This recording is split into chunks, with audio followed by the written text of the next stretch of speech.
Assalamualaikum warahmatullahi wabarakatuh.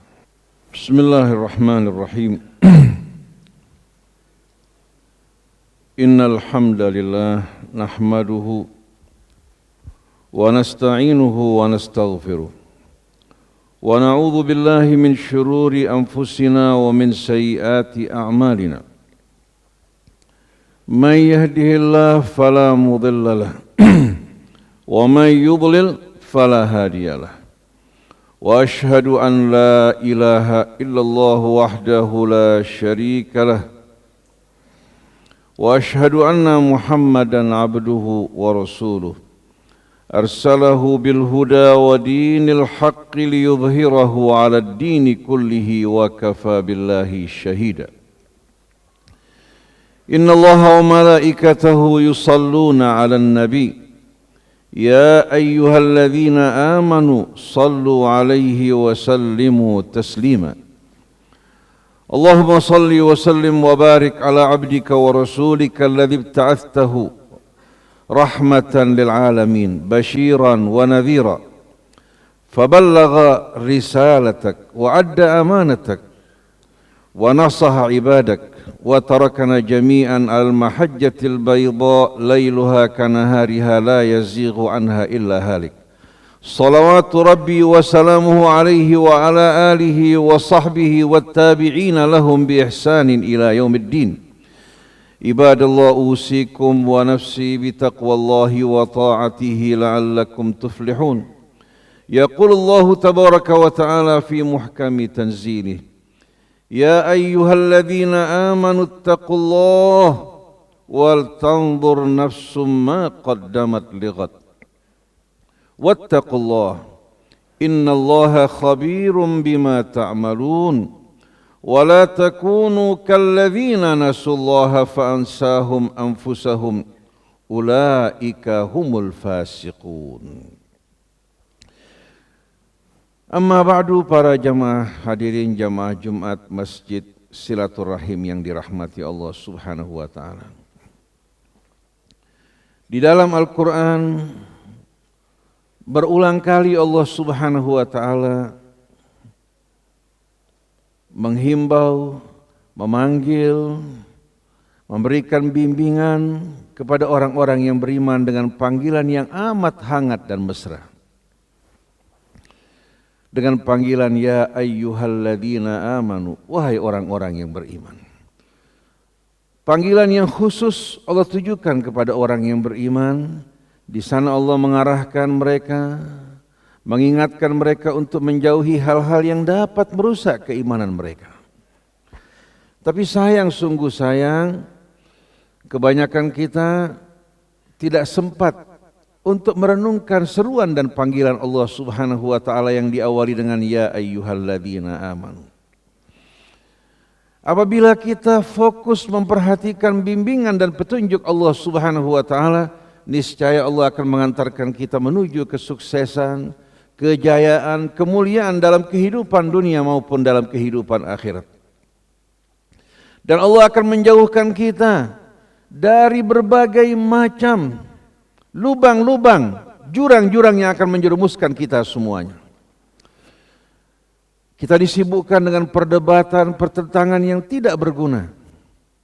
Apabila kita fokus memperhatikan ayat-ayat Allah, merenungkannya, Allah akan terangi jiwa kita, tunjukkan jalan kita, sembuhkan penyakit-penyakit yang terdapat dalam dada kita, dan satukan kita menjadi ummatan wahidah. Sebagai contoh, para jamaah hadirin yang dimuliakan Allah, kita mengambil pelajaran dari suratul Hujurat.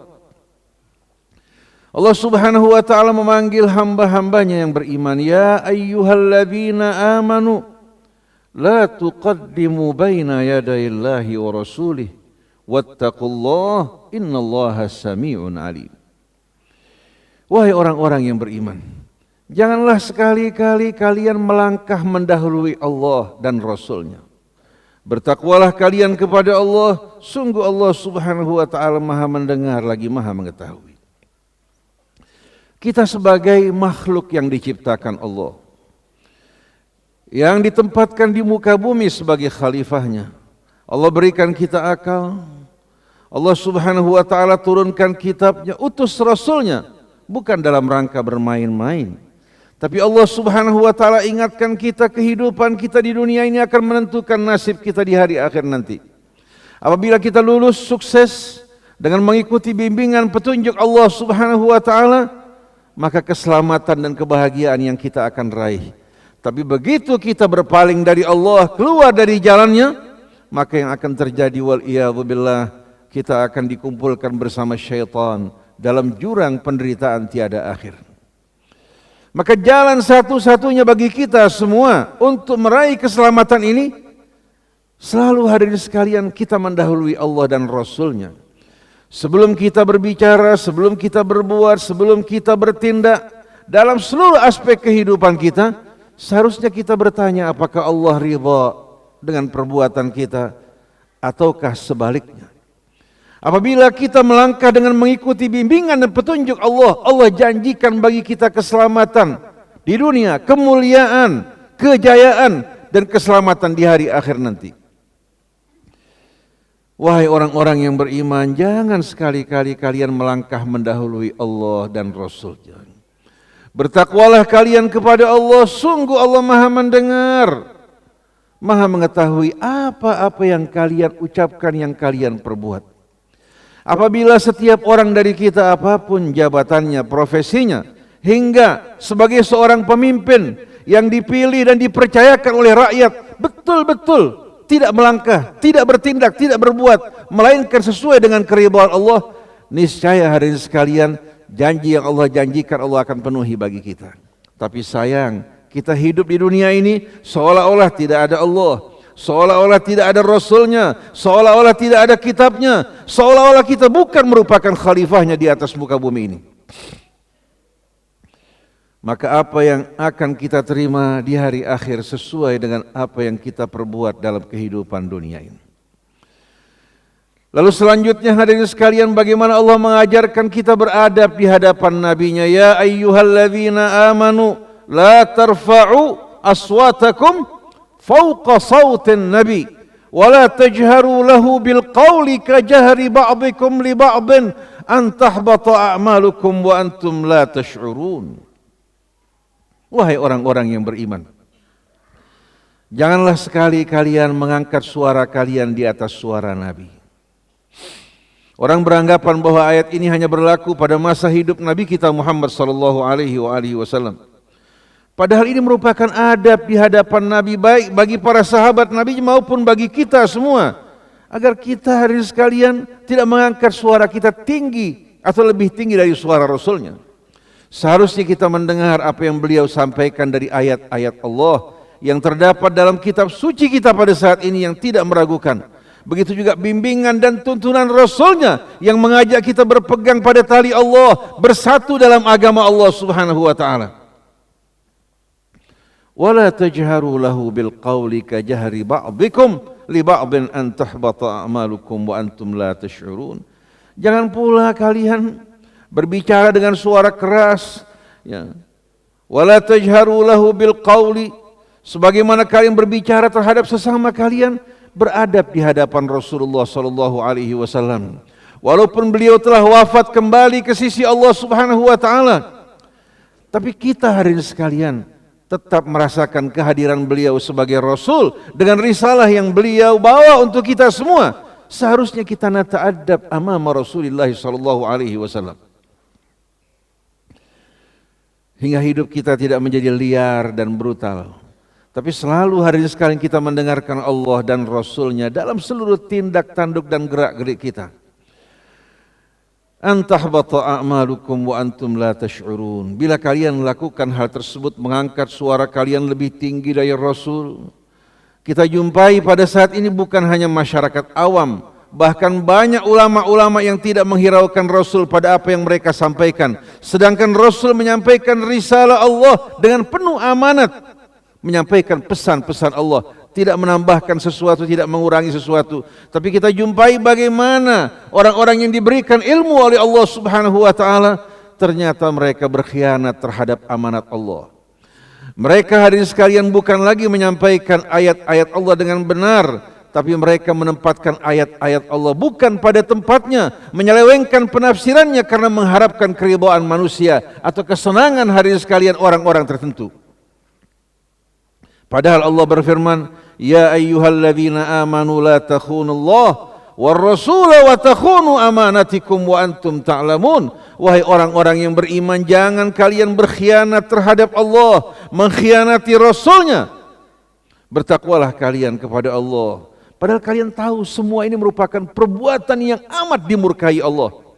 Kalau seorang laki-laki dikhianati oleh istrinya, seorang dikhianati oleh temannya, merupakan perbuatan yang menyakitkan. Lalu bagaimana pengkhianatan manusia terhadap Allah yang menciptakan dirinya, yang melimpahkan nikmat karunia-Nya, yang memberikan rizkinya, mengajarkan dia ilmu, mengutus Rasulnya, menyempurnakan penciptaannya. Ternyata dia bukan sujud kepada Allah Tuhannya, bukan menyambut dan mendengarkan seruan dan peringatannya, tapi yang didengar sesama makhluk seperti dirinya. Ini merupakan pengkhianatan yang besar, apalagi datang dari seorang alim, seorang ulama yang menempatkan ayat-ayat Allah bukan pada tempatnya dengan mengharapkan keridhaan manusia. Wala tajharu lahu bil qawli kajahri ba'dikum li ba'din an tahbata a'malukum wa antum la tash'urun. Akibat dari perbuatan kalian yang tidak beradab, bersikap santun di hadapan Rasulnya, amal-amal kalian akan berguguran satu persatu tanpa kalian sadari. Oleh karena itu saya teringat kepada apa yang terjadi pada Imam Malik bin Anas radhiyallahu anhu bersama beberapa orang yang datang menuju masjid Rasulullah sallallahu alaihi wasallam. Dia mengangkat suaranya hadirin sekalian di dalam masjid tersebut. Imam Malik mengatakan Rasulullah dalam keadaan hidup, dalam keadaan wafat, kembali ke sisi Allah, kehormatannya sama hadirin sekalian pada masa beliau telah kembali. Sebagaimana hidupnya, kehormatannya patut kita jaga dan kehormatannya. Allah memuji satu kaum yang merendahkan suara mereka di hadapan Rasul, dan Allah menuliskan keimanan dalam hati mereka, dan Allah mengecam mereka-mereka yang mengangkat suara mereka di hadapan Rasulullah sallallahu alaihi wasallam. Adab ini amat diperlukan untuk betul-betul membuat kita hormat kepada sunnah-sunnah Nabi kita Muhammad sallallahu alaihi wasallam, menghormati apa yang beliau sampaikan dari amanat Allah. Jangan kita perlakukan Rasul sebagaimana kita memperlakukan sesama kita. Di dalam Al-Quran tidak pernah sekalipun Allah subhanahu wa ta'ala memanggil nabinya ya Muhammad, tidak pernah sekalipun juga. Tapi ya ayyuhar Rasul, ya ayyuhan Nabi. Ini merupakan adab yang Allah ajarkan kepada kita semua, agar kita mendudukkan Nabi kita Muhammad sallallahu alaihi wasallam dalam kedudukan yang mulia, layak sebagai seorang Rasul yang membawa risalah yang mesti kita hormati dan kita hargai. Satu hari hadirin sekalian, seorang profesor ceramah di hadapan mahasiswanya. Dia seorang profesor dalam bidang umum dan juga dalam bidang agama. Setiap kali menyebut nama Nabi kita dengan sebutan yang tidak santun. Dia mengatakan Muhammad berkata, Muhammad berkata. Wa nastaghfirullahal azim wa natubu ilaih. Satu hari ketika diundang dalam satu acara, MC mengatakan yang akan menyampaikan ceramah di tempat kita Profesor Doktor Fulan. Langsung dia stop, maaf, Profesor Doktor Sarjana Hukum. Disebutkan satu persatu hadirin sekalian. Dan dia marah ketika namanya kurang disebutkan. Tapi di saat menyebut Nabi kita Muhammad sallallahu alaihi wasallam, seolah-olah Nabi merupakan orang bawahannya. Tidak pernah sekalipun Allah memanggil nabinya ya Muhammad, tapi ya ayyuhan nabi, ya ayyuhar rasul. Apabila adab ini kita betul-betul terapkan dalam perilaku kita, kita akan dapat menghormati apa yang beliau bawa. Oleh karena itu Allah subhanahu wa ta'ala mengingatkan kita untuk selalu berselawat kepada nabinya. Berselawat satu kali kepada Rasulullah sallallahu alaihi wasallam, Allah akan anugerahkan bagi kita 10 selawat dari Allah dan malaikatnya. Selawat dari Allah dan malaikatnya akan menerangi hati kita semuanya. Huwallazi yusalli alaikum wa malaikatuhu liyukhrijakum minadh-dhulumati ilan nur wa kana bil mu'minina rahima. Selawat dari Allah dan malaikatnya akan mengeluarkan kita dari dalam kegelapan menuju kehidupan yang terang benderang. Dalam satu hari sekalian kisah nyata, seorang Muslim dari warga Saudi Arabia berbaring di rumah sakit sehabis menjalani operasi bypass. Diriwayatkan oleh Al-Maghamisi, salah satu imam masjid Quba hadirin sekalian di Saudi Arabia. Setelah menjalani operasi bypass, pada masa pemulihan, ketika dokter memeriksakan dirinya ditemukan hadirin sekalian, pembuluh darahnya dalam keadaan menggumpal. Darah pada pembuluh darah jantungnya dalam keadaan menggumpal. Akhirnya dokter rapat lalu menyampaikan kepadanya kabar yang tidak menyenangkan. Dia mengatakan, kita harus menjalani kembali operasi karena terjadi penggumpalan pada pembuluh darah Anda.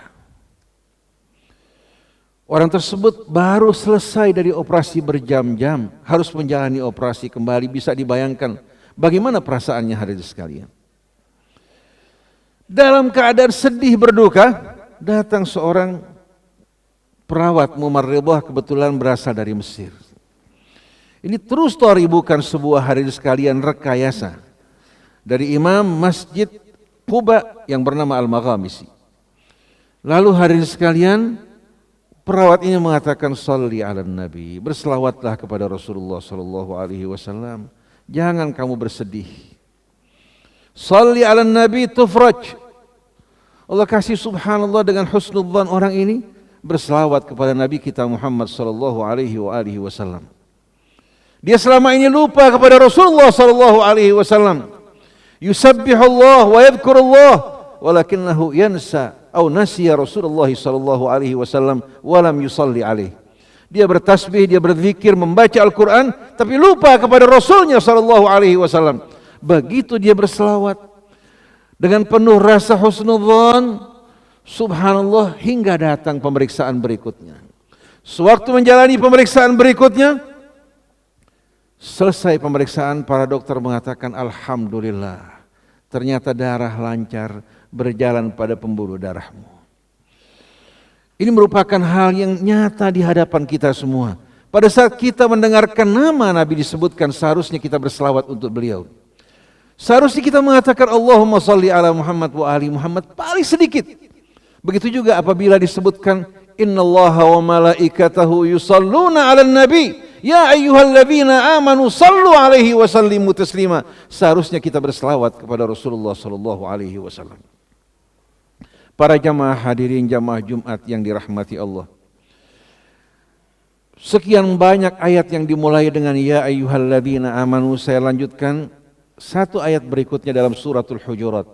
Ya ayyuhalladzina amanu in ja'akum fasiqun binaba'in fatabayyanu an tusibu qauman bijahalatin fatusbihu ala ma fa'altum nadimin wa'lamu anna fikum Rasulullah law yuti'ukum fi kathirin minal amri la'anittum walakinna Allah habbaba ilaikumul iman wa zayyanahu fi qulubikum wa karraha ilaikumul kufra wal fusuqa wal isyan ulaika humur rasyidun fadlan minallahi wa ni'mah wallahu alimul hakim.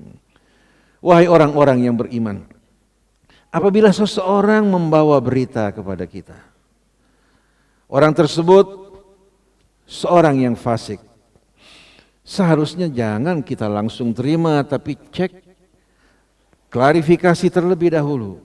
Seharusnya yang membawa berita harus membawa bukti yang bisa diterima. Bukan bertanya kepada orang yang difitnah, tapi bertanya kepada pembawa berita tersebut. Sebagaimana yang dilakukan oleh para sahabat Nabi kita Muhammad sallallahu alaihi wasallam. Fatabayyanu, minta bayyinah atas apa yang diucapkan. Kalau dia tidak membawa bukti bayinah yang tegas, maka dia seorang fasik hadirin sekalian. Karena seorang mukmin mustahil akan membawa berita yang tidak benar.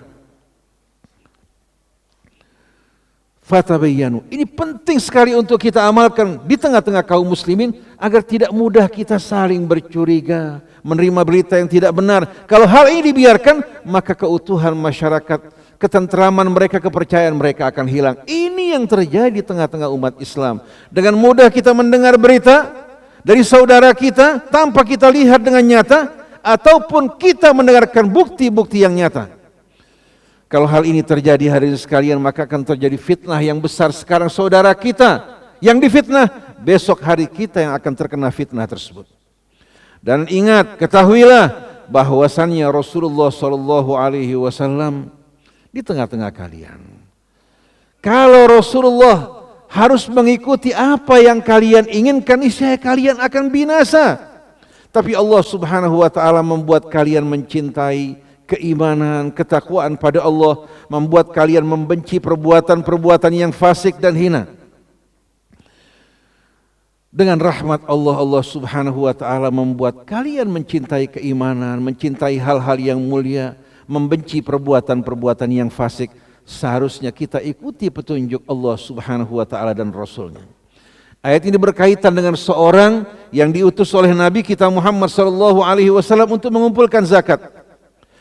Begitu tiba, belum sampai di tempat tujuan, dia kembali lagi ke hadapan Rasul mengatakan, ya Rasulullah, mereka menolak untuk mengeluarkan zakat mereka.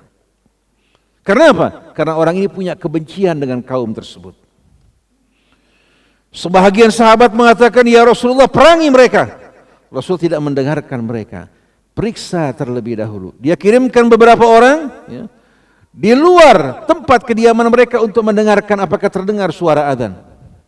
Ternyata suara adzan dikumandangkan. Tidak ada persoalan apa-apa. Begitu para utusan datang masuk, mereka bertanya, kenapa kalian terlambat? Kami telah menanti kalian untuk mengumpulkan zakat yang kami keluarkan. Akhirnya turun ayat ini hadirin sekalian, mengingatkan kita semua, Rasul saja hadirin sekalian bisa mendapatkan berita palsu.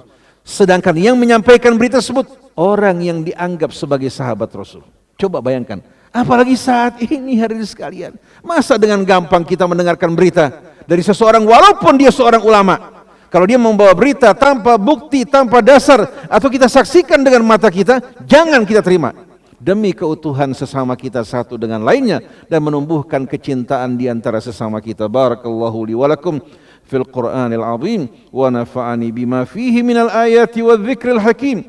وتقبل مني ومنكم تلاوته إنه هو السميع العليم وأقول قولي هذا وأستغفر الله لي ولكم واستغفروه إنه هو الغفور الرحيم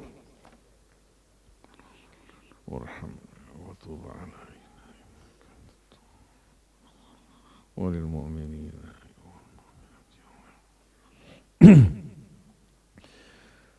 الحمد لله الحمد لله Alhamdulillah lakal hamdu kama yanbaghi li jalali wajhikal karim wa li azimi sultanik. Subhanaka la nuhsi thana'an 'alaika anta kama athnaita 'ala nafsik. Falakal hamdu hatta tarda. Walakal hamdu idza radit walakal hamdu ba'da ar-ridha. Allahumma salli ala Muhammadin wa ali Muhammad. Assalamu alayka ayyuhan nabiyyu wa rahmatullahi wa barakatuh. Assalamu alayna wa ala ibadillahis salihin. Ibadallah, usikum wa nafsi bi taqwallahi wa ta'atihi la'allakum tuflihun. Yaqulu Allah tabaraka wa ta'ala, ya ayyuhalladzina amanu la tulhikum amwalukum wa la auladukum an dzikrillah. وَمَنْ يَفْعَلْ ذَلِكَ فَأُولَئِكَ هُمُ الْخَاسِرُونَ وَأَنْفِقُوا مِمَّا رَزَقْنَاكُمْ مِنْ قَبْلِ أَنْ يَأْتِيَ أَحَدَكُمُ الْمَوْتُ فَيَقُولَ رَبِّي لَوْلَا أَخَّرْتَنِي إِلَى أَجَلٍ قَرِيبٍ فَأَصَدَّقَ وَأَكُنْ مِنَ الصَّالِحِينَ وَلَنْ يُؤَخِّرَ اللَّهُ نَفْسًا إِذَا جَاءَ أَجَلُهَا وَاللَّهُ خَبِيرٌ بِمَا تَعْمَلُونَ. ويقول الله تبارك وتعالى مناديا عباده بالتوبة والإنابة إليه بقوله يا أيها الذين آمنوا توبوا إلى الله توبة نصوحا عسى ربكم أن يكفر عنكم سيئاتكم ويدخلكم جنات تجري من تحتها الأنهار يوم لا يخزي الله النبي والذين آمنوا معه نورهم يسعى بين أيديهم وبأيمانهم يقولون ربنا أتمم لنا نورنا واغفر لنا إنك على كل شيء قدير. اللهم اغفر للمؤمنين والمؤمنات والمسلمين والمسلمات الأحياء منهم والأموات وتابع بيننا وبينهم بالخيرات رب اغفر وارحم وأنت خير الراحمين. اللهم حبب إلينا الإيمان وزينه في قلوبنا وكره إلينا الكفر والفسوق والعصيان واجعلنا من الراشدين. ربنا اصرف عنا عذاب جهنم إن عذابها كان غراما إنها ساءت مستقرا ومقاما. ربنا هب لنا من أزواجنا وذرياتنا قرة أعين واجعلنا للمتقين إماما.